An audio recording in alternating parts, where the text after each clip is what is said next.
ہمارے اندر اور باہر جو دشمن شیطان بن کے بیٹھے ہوئے ہیں وہ کیا ہیں؟ یاد رکھیے کہ ایک دشمن ہمارے اندر ہے، ایک دشمن ہمارے باہر ہے۔ ہم ہر وقت شیطان شیطان شیطان کرتے ہیں، نفس کی طرف ہمارا دھیان بڑا کم ہوتا ہے، حالانکہ نفس جو ہے نا یہ شیطان سے بھی زیادہ بڑا دشمن ہے۔ وہ کیسے؟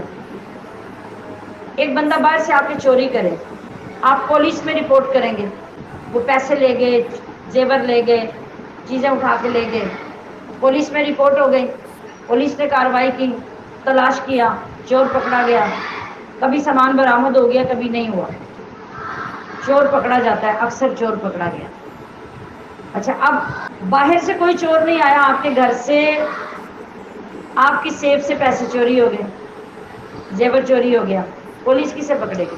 کوئی چور تو باہر سے آیا ہی نہیں، آرام سے چوری ہو گئی، مگر چور تو باہر سے آیا نہیں، کسی کا نام و نشان بھی نہیں ہے، تو پکڑا بھی نہیں جائے گا۔ اب بتائیے کہ خطرہ اس پہلے چور کا زیادہ تھا جو باہر سے آیا تھا، یا اس کا زیادہ جو اندر ہے؟ اس پہ تو آپ کو شک بھی نہیں ہوتا، اس کی طرف توجہ بھی بڑی کم جاتی ہے، اور اگر ہو بھی تو پکڑنا ہی بڑا مشکل ہو جاتا ہے۔ یہ جو دوسری قسم کا چور ہے نا، یہ ہمارے اندر ہے، اس کا نام ہے نفس۔ یہ اندر سے کاروائیاں کرتا ہے اور ہمیں اس کا پتہ بھی نہیں چلتا، ہماری توجہ اس طرف نہیں جاتی۔ یہ جو نفس ہے نا، اس کے اندر کی جو دشمنیاں ہیں وہ ہے حرص، نفسانی خواہشات، طمع، بغض، حسد، دنیا کی آرزوئیں، دنیا کی خواہشات، یہ ساری ہمارے اندر کی شیطانی طاقتیں ہیں جن سے ہمیں پناہ کی ضرورت ہے۔ اور جو چیزیں ہمارے باہر ہیں شیطانی، وہ کیا ہیں؟ دنیاوی کام۔ دنیاوی کام جو ہمیں اپنے اندر الجھا لیتے ہیں، یہ شیطانی طاقت ہے۔ دنیاوی کام آپ کو تلاوت نہیں کرنے دیتے، دنیاوی کام آپ کو نماز نہیں پڑھنے دیتے، اور کیا ہوتا ہے؟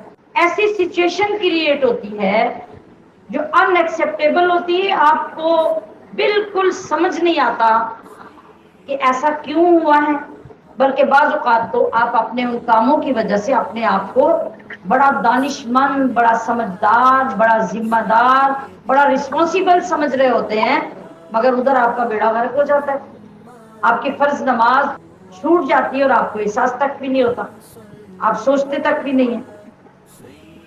اس کی مثال یوں لے لیں، آپ اٹھے، آپ نے وضو کیا، آپ نے نماز کی تیاری کی،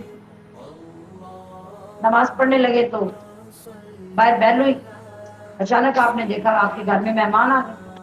مہمانوں کی خوشی میں آپ ایک تو ان میں انوالو ہو جائیں گے، مصروف ہو جائیں گے، ان کو پانی پلاؤ، چائے پلاؤ، حال پوچھو، اور اکثر ایسے وقت میں ذہن میں خیال آئے گا کہ اب یہ مہمان آئے ہیں تو میں ان کو چھوڑ کے نماز پڑھنے چلے جاؤں تو یہ کیا کہیں گے؟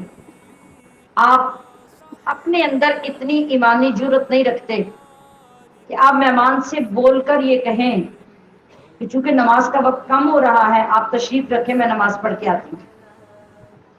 کتنے لوگ یہ کہہ سکتے ہیں؟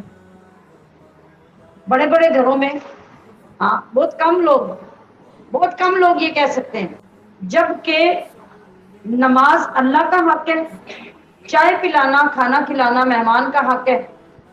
آپ دیکھیے کہ دونوں میں سے آپ کے نزدیک کون زیادہ قریب ہے اور کس کی ویلیو زیادہ ہے؟ اللہ کی، مگر ہمارے نزدیک ہوتی مہمان کی زیادہ ہے۔ نماز گئی اور ہم مہمانوں کی خوشی میں یا مجبوری میں جیسے بھی ہیں ان کے پاس بیٹھے ہیں۔